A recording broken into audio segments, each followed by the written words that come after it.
खबर ज़ेलेंस्की से जुड़ी हुई। ज़ेलेंस्की के सहयोगी का एक बड़ा कबूलनामा सामने आया है।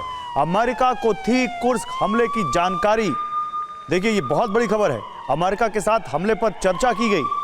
मिखाइल पोदोलियाक ने इस बात को कबूल किया है। ज़ेलेंस्की प्रशासन के अफसर हैं मिखाइल, और उन्होंने इस बात को कबूल किया है कि अमेरिका को कुर्स्क हमले की जानकारी थी।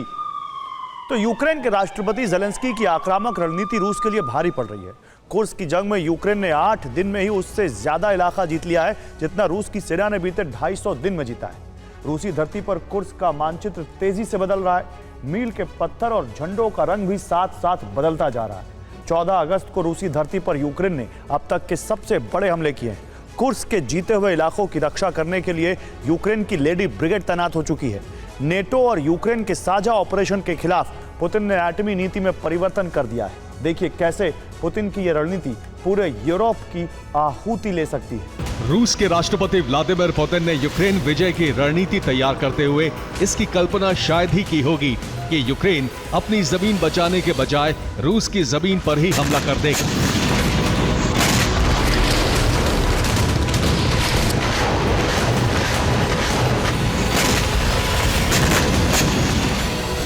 देर से ही सही, लेकिन यूक्रेन ने रणनीति बदल दी और अब अपनी जमीन बचाने के बजाय उसने रूस की जमीन पर कब्जा जमाने की रणनीति अपना ली।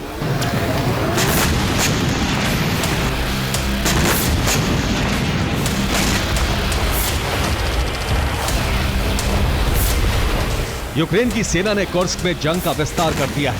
हर दिन बीतने के साथ यूक्रेनी सेना कुर्स्क में गहरी उतरती जा रही है।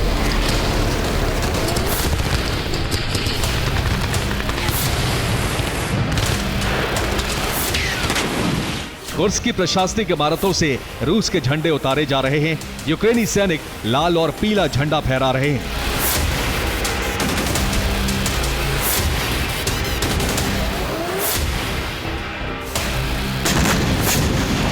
यूक्रेन की यह रणनीति रूसी सेना के लिए दोहरी चुनौती बन गई है, क्योंकि रूसी सेना को यूक्रेन की जमीन पर हमले भी जारी रखने हैं और अपनी जमीन बचाने के लिए भी जंग लड़नी है।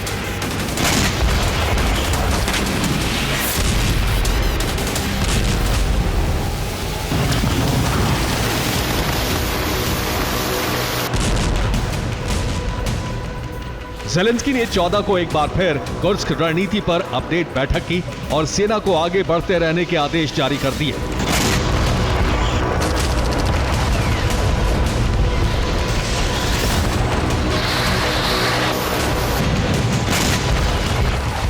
बीते 24 घंटे में जंग में रूस को भारी नुकसान हुआ है।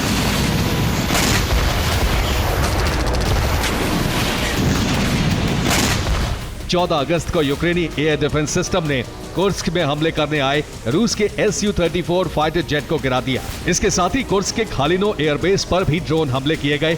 इन हमलों में रूसी वायुसेना के अहम उपकरणों को भारी नुकसान होने की खबर है।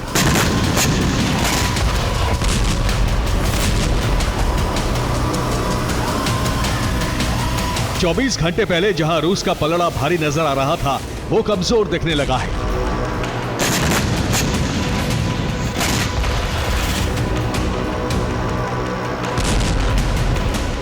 पुतिन के कमांडर एलेक्सी ड्यूमिन ने जो रणनीति बनाई थी वो भी नाकाम हो गई।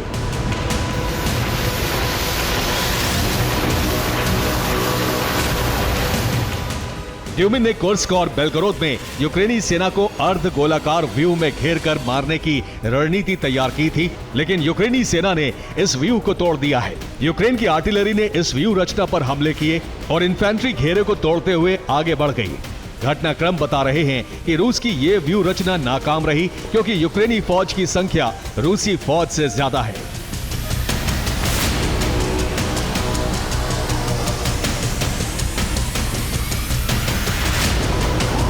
इसीलिए रूस को कुर्स्क की जंग में भारी नुकसान उठाना पड़ा है।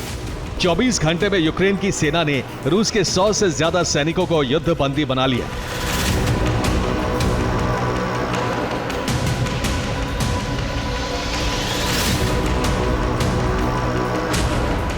रूस के लिए कुर्स्क की जंग लड़ रहे 30 से ज्यादा चेचन फाइटर्स यूक्रेनी सेना के हमले में मारे गए हैं। 13 अगस्त तक यूक्रेन ने 1000 वर्ग किलोमीटर इलाके पर कब्जा किया था, लेकिन 14 अगस्त को यूक्रेन के राष्ट्रपति वोलोदिमीर ज़ेलेंस्की ने दावा किया कि 1200 वर्ग किलोमीटर क्षेत्र पर यूक्रेन का कब्जा हो चुका है।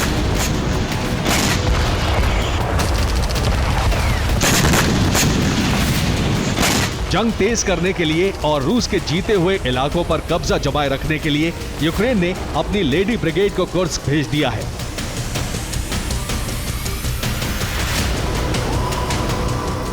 ये यूक्रेन की महिला सैनिक हैं जो कुर्स्क के जीते हुए इलाकों में मोर्चा जमाने पहुंची हैं।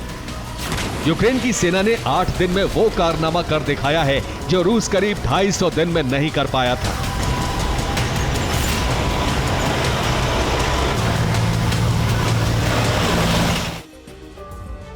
तो रूसी धरती पर नीले रंग में नजर आ रहा ये कुर्स्क का हिस्सा है।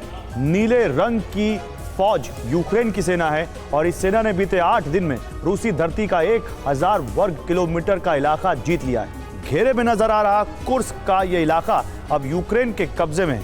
यहाँ यूक्रेनी झंडे लहरा रहे हैं। दूसरी तरफ हल्के गुलाबी रंग का नजर आ रहा इलाका यूक्रेन की ईस्टर्न फ्रंट लाइन है और लाल रंग में रूसी सेना नजर आ रही है। हल्के गुलाबी रंग से आगे जो गहरा लाल रंग नजर आ रहा है ये कुल इलाका 994 वर्ग किलोमीटर है। रिपोर्ट है कि बीते 256 दिन में रूसी सेना सिर्फ गहरे लाल रंग वाला हिस्सा ही जीत पाई है। लेकिन ज़ेलेंस्की को 8 दिन में ये बड़ी कामयाबी कैसे मिली, तो इसके कई कारण हैं। दरअसल रूस की सीमा सुरक्षा कमजोर हो चुकी है। इसकी वजह है कि रूसी सेना यूक्रेन की ईस्टर्न फ्रंट लाइन पर जंग लड़ रही है। रूस के खास सैन्य साजो सामान यूक्रेन में जंग के मैदान में है।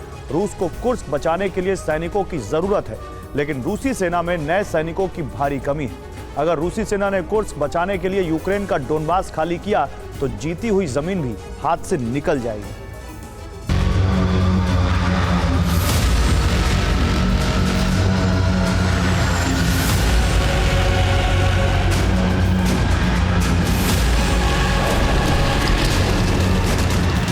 यूक्रेन की पैदल सेना और आर्टिलरी तो कुर्स्क में 8 दिन से हमले कर ही रही है।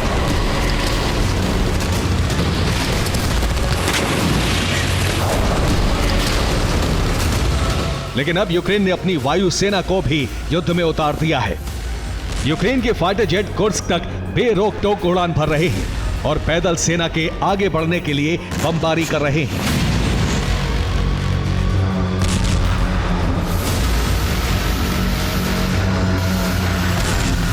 कुर्स्क में यूक्रेन ने इम्प्रोवाइज्ड हैमर बमों का इस्तेमाल शुरू कर दिया है। ये यूक्रेनी रक्षा मंत्रालय की ओर से जारी वीडियो है जिसमें फाइटर जेट से रॉकेट लगा हुआ हैमर बम गिराया जा रहा है।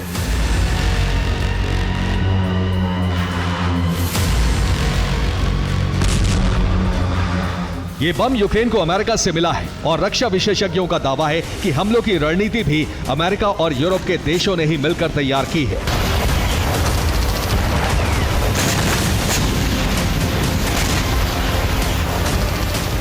ये है अमेरिकी वायुसेना से रिटायर हो चुकी और रक्षा विशेषज्ञ लेफ्टिनेंट कर्नल केरेन क्वात्कोवस्की। केरेन की रिपोर्ट है कि जंग में नेटो भी शामिल है।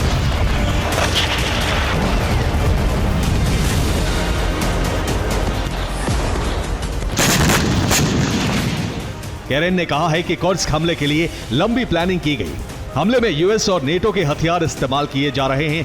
खास बात यह है कि हथियार चलाने के लिए नेटो सैनिक भी जंग में उतरे हैं। सर्विलांस, इंटेलिजेंस और सैन्य सर्वेक्षण का काम अमेरिकी वायुसेना कर रही है।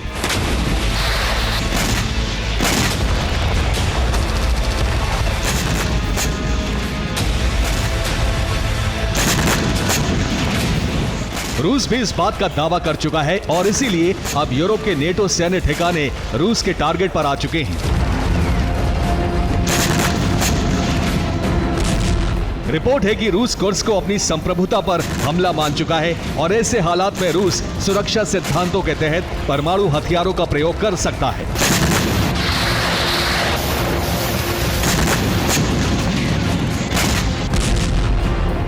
रूस के परमाणु सिद्धांतों के मुताबिक अगर रूस की संप्रभुता, अखंडता पर खतरा हो तो परमाणु हमला किया जा सकता है।